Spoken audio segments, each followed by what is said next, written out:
católico, eu não tinha casado com você. Porque ele entendeu que a verdadeira igreja era a igreja católica. E como assim você agora é católico? Isso não existe.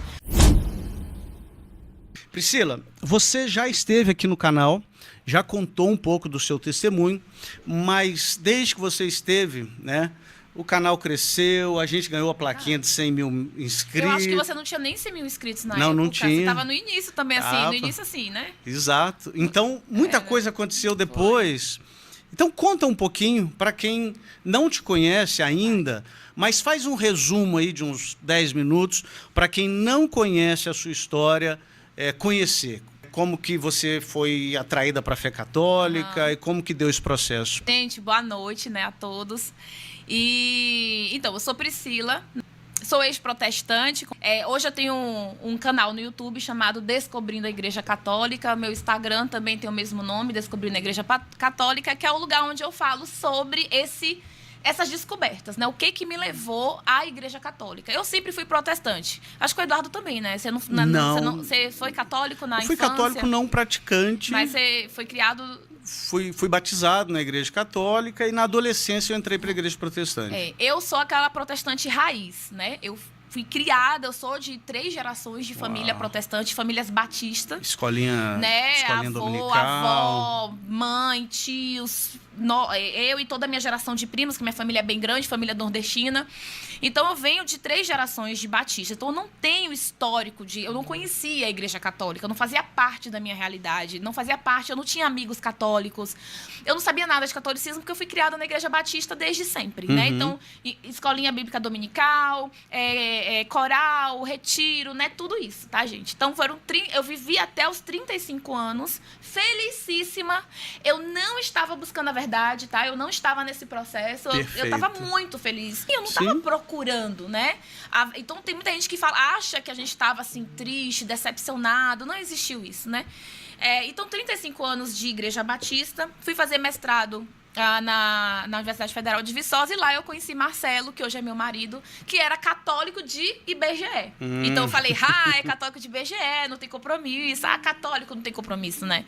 Então vai ser fácil. É a visão que você tinha, né? Vou levar ele pra igreja comigo e eu vou converter ele vai aceitar Jesus e vamos ser os dois felizes na Igreja Batista. E de fato a gente começou a namorar e eu comecei a falar com ele contra a Igreja Católica, né? Todo aqueles argumentos que a gente já conhece, né? Sobre Maria, sobre os santos, sobre intercessão, né? Que não existe sucessão apostólica, que o batismo é só um símbolo, a Eucaristia não existe, é só um símbolo e tudo isso. E Marcelo também não conhecia, não era estudioso da fé católica, começou a ir para a Igreja Batista comigo. Então, o primeiro ano de namoro eu estava super satisfeita, porque ele estava indo para a Igreja Batista comigo. Até que a gente casa e ele... só no civil, né? Porque eu era batista e tudo, e ele ainda não tinha se decidido. E ele decide, e ele vive um processo de conversão à fé católica. Ele teve uma experiência, né? E aí, num belo dia, a gente tinha uns 2 anos já de casado, ele já frequentava a Igreja Batista comigo, a gente participava de tudo. E ele vira pra mim e fala que ele agora era católico, porque ele entendeu que a verdadeira igreja era a Igreja Católica, e eu fiquei assim... Como assim? Né? Eu falei, como assim você Isso agora não é católico? Nos planos, isso não existe. Foi tão pesado quando ele falou pra mim que ele tinha se tornado católico que eu ainda falei assim, eu cheguei a falar pra ele, se eu soubesse que você ia ser católico, eu não tinha casado com você. Uau. Tamanho era a minha rejeição à Igreja Católica. Pra mim era inadmissível. Então a gente, o primeiro ano depois da conversão dele, foi um pouco difícil porque a gente teve muitos embates, eu não aceitava, né? Então a gente entrou numa crise conjugal. Mas graças a Deus o Espírito Santo é bom demais, porque ele foi nos orientando e a gente entendeu que um divórcio ou uma separação por causa de Deus era ilógico. Não fazia sentido a gente se separar, se a gente se amava, e não fazia sentido a gente deixar a religião nos separar. Essa né? sabedoria. E aí eu falei, olha, então você não quero imagem aqui em casa, não quero crucifixo, não quero nada. Pode ir para sua missa desde que você vá para a igreja comigo. Porque eu não casei para andar sozinha. E aí ele era agente duplo, né? Ele ia comigo para a Igreja Batista e ia para a missa dele. E durante 7 anos, tá, gente? Ele se converteu à fé católica e eu ainda fiquei 7 anos sendo protestante enquanto ele era Católico. E aí, enfim, vivemos 7 anos dessa forma, mas, assim, o testemunho dele, né, em primeiro lugar, me mostrou que a Igreja Católica talvez não fosse aquilo que eu imaginava pelo testemunho dele. Porque Marcelo, uma pessoa, assim, que realmente busca a santidade, ele um marido excelente, tudo mais. Eu falei, nossa, será que realmente a Igreja Católica é tudo isso? Então tudo começou com a conversão dele. Tudo começou com a conversão dele, porque aí eu fui quebrando um pouco a resistência com o testemunho dele. E aí, a partir daí, a gente entra nas discussões sobre a igreja, sobre a fé. Ele levantou algumas dúvidas, algumas perguntas que eu não sabia responder sobre a origem da Bíblia. Eu sempre falo isso, né? Que, na verdade, a história toda começou na origem da Bíblia, porque a Bíblia era o meu único instrumento de fé. Eu não queria mais nada além da Bíblia. E aí ele perguntou para mim na época, né? Você sabe quem foi Marcos? Você sabe quem foi Lucas? Marcos e Lucas eram apóstolos. Você tem certeza? Procura lá na lista dos 12 apóstolos. E aí eu fui investigar. Eu falei, não, peraí, tem coisas sobre a Bíblia que eu não sei. Eu lembro que ele perguntou assim, o que aconteceu depois que Jesus voltou para o céu? Aí eu sabia só até Atos, né? Porque, historicamente falando, não termina em Atos. Ele me fez. E aí eu falei, não. Aí ele falou assim, tá, e depois que os apóstolos morrem? Eu falei, as igrejas continuaram se reunindo nas casas. E ele falou, você tem certeza? Eu não tinha certeza, né? Então, assim, quando eu descobri que eu não sabia nada de... Perguntas fantásticas. Ele pegou exatamente o vazio histórico. Depois de Atos... O que acontece? Até 1517. O que acontece? Ele falou, quando terminou o Apocalipse, o que aconteceu com a igreja? Você sabe? Eu não sabia. Aí eu falei, não, peraí, então eu vou estudar a história da Bíblia. Eu tenho que saber por que eu creio que a Bíblia é a palavra de Deus. E eu não sabia responder. Se você perguntasse para mim antes de eu me tornar católica, eu não saberia responder. Porque eu não sabia a história da Bíblia. Eu não sabia como a Bíblia veio parar na minha mesa de zíper e tudo. Aí eu encontrei um canal de um historiador, você já viu falar do Jonathan Matias, eu não lembro o nome dele. Ele acho que ele é agnóstico. E ele tinha um curso de história da Bíblia, mas eu achei ele muito, assim, cético, muito... neutro. Eu falei, é com ele que eu vou fazer. Porque eu quero alguém que não penda nem pro lado nem pro outro, né? Só que ele começou a citar muito um tal de Eusébio de Cesareia. Eu falei, pô, existe algum... Eu falei, gente, esse Eusébio de Cesareia é o cara. É onde eu vou começar a estudar a história da Bíblia. E aí foi onde tudo começou, né? Foi aí que eu, sem saber o que era patrística, sem nunca ter ouvido falar de Eusébio de Cesareia, eu fui pesquisar quem era Eusébio de Cesareia, porque eu falei, eu quero ler direto na fonte. Porque, assim, eu sou pesquisadora por formação, né? Eu sou economista, tenho um doutorado em economia, dou aula. Então, eu falei assim, se eu quero estudar a origem da minha fé, eu quero estudar das fontes primárias. Eu não queria estudar de livros secundários, sabe? Foi uma coisa que eu realmente falei assim, eu não quero estudar de autores católicos nem de autores protestantes. Eu quero ir para obras primárias. O mais antigo que eu consegui encontrar é aí que eu quero. E aí eu vi que Eusébio de Cesareia era do século IV. Aí eu falei, olha, será que eu vou encontrar alguma coisa desse cara escrito? Não sabia nem quem era, não sabia nem o que tinha no livro. Eu falei, mas tem alguma coisa de Bíblia lá. E aí foi quando começou o meu mergulho pela história da Bíblia, que na verdade foi a história da igreja, porque Eusébio de Cesareia, ele é a história da igreja. Né? Ele não fala apenas de história da Bíblia. Ele fala da Bíblia, da formação do cano, um pedacinho.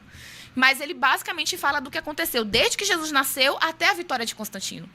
E aí foi aí que a minha jornada de busca pela verdade de fato começou. Então, assim, essas descobertas históricas é que viraram a chave na minha cabeça. Eu falei assim, não, a Bíblia, ela não caiu de zipa e tudo na minha mesa. E existiu uma autoridade, e não tem jeito, assim, isso é historicamente comprovado. Existiu uma autoridade que definiu, e não foi nem no século II. Foi no século III, né? Ou IV, que definiu... Foi no século IV. Que definiu... Foi no final do século IV, que definiu, de fato, quais eram os livros que deveriam estar ali, que a igreja... Aí o povo fala assim, mas é porque a igreja reconheceu a inspiração. Eu falei, você acha isso pouca coisa? Quer dizer, aí eles reconheceram porque... Você sabe como foi a definição, tecnicamente, que eles definiram que o Apocalipse... Não, que segundo e terceiro João... Era ou não do apóstolo João, foi ou não escrito pelo apóstolo. Eles comparavam, eles pegavam as cartas do apóstolo João, pegavam o Apocalipse, pegaram o evangelho do apóstolo João, viram o tipo de linguagem, a teologia que estava lá, como que ele se apresentava, comparou, inclusive, a doutrina contida nessas cartas, para poder ter certeza se era ou não o apóstolo João que tinha escrito. Por quê? Porque tinha muita falsificação naquela época. Perfeito. Muita gente escrevia e assinava como se fosse um dos apóstolos para dar Apocalipse de Pedro, por exemplo, é uma falsificação. Aí tinha evangelho de Maria Madalena, tinha evangelho de Filipe, tinha vários evangelhos. Sim. Então eles tiveram um trabalho técnico. Eu falo, gente, a gente não pode romantizar. E é até perigoso a gente romantizar. Foi técnico o trabalho. de definição do cânone. Eles tiveram esse trabalho. Então, isso mudou completamente a minha visão das Sagradas Escrituras, sabe? De como eu enxergo as Sagradas Escrituras. E a partir daí, para a conversão em si? Aí demorou um pouquinho, né? Porque assim, aí eu fui ler Eusébio e eu tive vários choques. E aí, por exemplo, eu não acreditava na sucessão apostólica, porque eu fui ensinada sobre o cessacionismo, que as promessas que Cristo fez para os apóstolos tinham acabado com os apóstolos. Eu acreditava que não acreditava nos sacramentos, né? Nem o batismo, porque o batismo era visto como um símbolo. Então, o batismo não tinha nenhum poder. Um poder espiritual, o poder era aceitar Jesus. Era aceitar Jesus, e o batismo era um símbolo de que você morreu para o mundo e nasceu para Cristo. Mas ele não tinha nenhum poder efetivo como um sacramento. Eu não acreditava na Eucaristia, eu acreditava que a Santa Ceia era apenas um símbolo, né? Então, em memória, por causa do em memória, que a gente até hoje, né, o povo escreve nos comentários, era em memória. Em memória de mim. Então, o que significa em memória? Exatamente, era só um símbolo. Então, era pão com suco de uva. E eu lembro que uma vez um presbiteriano, inclusive, falou assim: por mim podia ser caldo de cana e pastel. Podia ser o que for. Porque não importa, porque é só um símbolo. Então, assim, ali só é por uma casa, é pão e vinho. Tem um princípio presbiteriano, um princípio reformado, que é o princípio regulador do culto, que diz que esse princípio não está errado, que diz assim: o Deus que quer ser adorado nos determina como ele quer ser adorado. E entendendo, ainda que eles não creem que a Santa Ceia seja um sacramento, mas entendendo a Santa Ceia como um momento de culto, Deus revelou nas Escrituras os elementos da Santa Ceia. É pão e vinho. Além de esvaziar a Eucaristia da sua eficácia sacramental, que os protestantes fizeram, agora estão esvaziando até mesmo do que restava, que era o simbolismo do pão e do vinho. Então, assim, eu sempre falo, vocês têm que saber diferenciar o protestantismo e o catolicismo de internet e o da vida real. Porque às vezes são universos completamente diferentes. Então eu não queria. Exatamente, Maria não era virgem, teve outros filhos. Então, e assim, aí esse livro aqui, e eu sempre aconselho para todo mundo, gente, leiam esse livro. Se você aconselha esse como primeiro. Ou ele ou Padres Apostólicos. Eu aconselho Padres Apostólicos, mas eu sempre vejo você aconselhando esse. É muito histórico. Eu acho que, assim, por exemplo, para mim, se fosse Bíblia, falar de teologia, eu acho que não ia ser tão eficiente. Porque, assim, o que eu queria era cobrir aquele vazio. O que aconteceu? Eu queria saber como que os primeiros cristãos criam. Qual é a fé deles? Porque uma coisa é eu pegar a Bíblia, e você pegar a Bíblia, a gente lê um texto, como acontece, né? E você falar, eu entendo assim, e eu falar, eu entendo assado. E a gente não vai chegar a nenhuma conclusão, vai ficar por isso mesmo. Mas um fato histórico é um fato histórico. Então eu fiquei super feliz. Eu falei, aqui, tá vendo? Ele era contra a irmã do Constantino pegar uma cruz de Cristo. Mas isso é na introdução. Então eu comecei a ler super satisfeita, né? Aí o primeiro capítulo do livro é sobre Jesus, né? A história de Jesus, eu fui bem.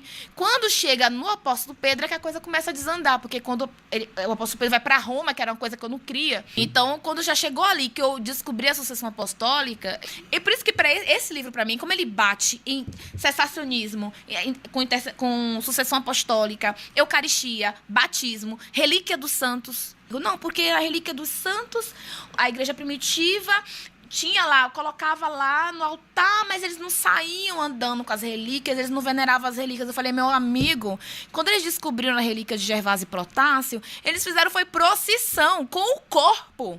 E um cego foi curado. Eles pegaram os ossos de Policarpo e colocavam no meio da catacumba e fazia a celebração eucarística diante dos ossos de Policarpo e diziam que aquilo era mais precioso que pedras Eu falo, vocês não têm ideia de como que a igreja venerava a relíquia do santo, só lendo, gente. Quem quiser conferir isso que a Priscila falou, dos ossos de Policarpo, está no relato do martírio de Policarpo.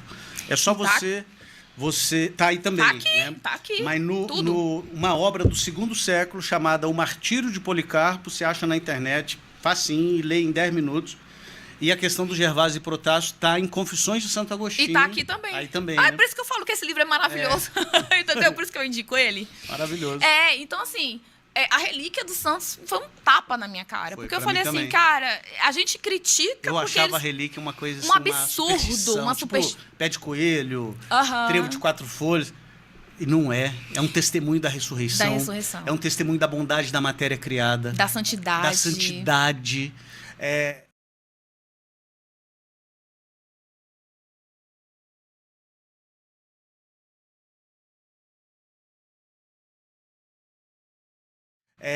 Enfim. Inclusive, quem narra o martírio de Policarpo é a igreja de Esmirna. Exato. Né? E Policarpo, gente, ele era discípulo do apóstolo João. Inclusive, uma das igrejas mais elogiadas no Apocalipse é a igreja de Esmirna. Que era Policarpo, que era o pastor bispo. da igreja. Então, assim, aí você vai ligando as coisas, você fala, meu Deus, até as Sagradas Escrituras confirma, né, a santidade desse homem, porque ele era o bispo, provavelmente, na época que João escreveu, porque ele foi discípulo do apóstolo João e ele foi estabelecido bispo pelo apóstolo João. E quem narra isso é a própria igreja, né, de Esmirna, que escreve essa carta para um outro conjunto de igrejas para falar sobre o martírio de Policarpo. E eles mesmos falam por que eles queriam preservar os ossos. E eles falam, eles, que eram os romanos, têm medo de que nós adoremos o corpo de Policarpo, transformando Policarpo em um deus. Aí eles falam, eles se enganam. Nós só adoramos a Jesus, porque nós entendemos que ele é o nosso único Deus. Enquanto aos mártires, nós os veneramos como testemunhos de Jesus, pela santidade que eles demonstraram, e porque nós queremos ser seus condiscípulos, ou seja, nós queremos ser imitadores dos mártires, porque o martírio era o maior exemplo de fé.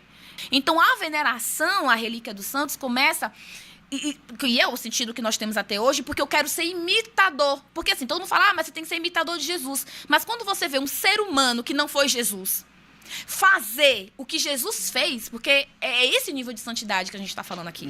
A gente fala, se ele que era humano, pecador, né, como eu, conseguiu, eu também posso conseguir. Maravilha. Então, a relíquia dos santos, ela nasce dentro desse contexto. E, de fato, os milagres que aconteciam, né, de cura, de ressurreição por meio das relíquias, mostravam que aqueles corpos foram tão santos que o Espírito Santo continuava atuando naquele corpo mesmo depois da morte. E isso é extraordinário. Você começa a se questionar, né? Eu falo, gente, inclusive essa questão dos santos, né? Que aqui se fala muito dos martírios aqui, mexeu muito comigo, porque eu rejeitava muito a intercessão dos santos, né? O Batista, ele tem pavor disso, né? Então, eu falava... Eu lembro que eu chorei. O martírio de Potamina foi uma coisa que mexeu muito comigo. E a história dela, né? Ela consegue converter o soldado Basílides, né? Potamina eu gosto muito, porque o testemunho dela também, e a intercessão dos santos, né? Porque muitos falam assim, não tem... Qual padre da igreja que fala de intercessão teologicamente? Eu falo assim, nós temos primeiro as referências históricas. Porque Potamina, ela converte o soldado Basílides, ela diz, aguenta firme, que quando eu morrer e eu chegar até o meu Senhor, eu reclamarei. Ai, isso mexe comigo de um jeito. Quando ela fala, eu reclamarei a sua vida, primeiro eu ressignifiquei o reclamar. Ela falou, não vou pedir. Ela falou, vou reclamar. Olha o nível de entendimento que essas pessoas tinham do que elas poderiam fazer quando elas chegassem no céu. Porque elas sabiam que elas estavam morrendo a morte de Cristo. Porque é você morrer por amor.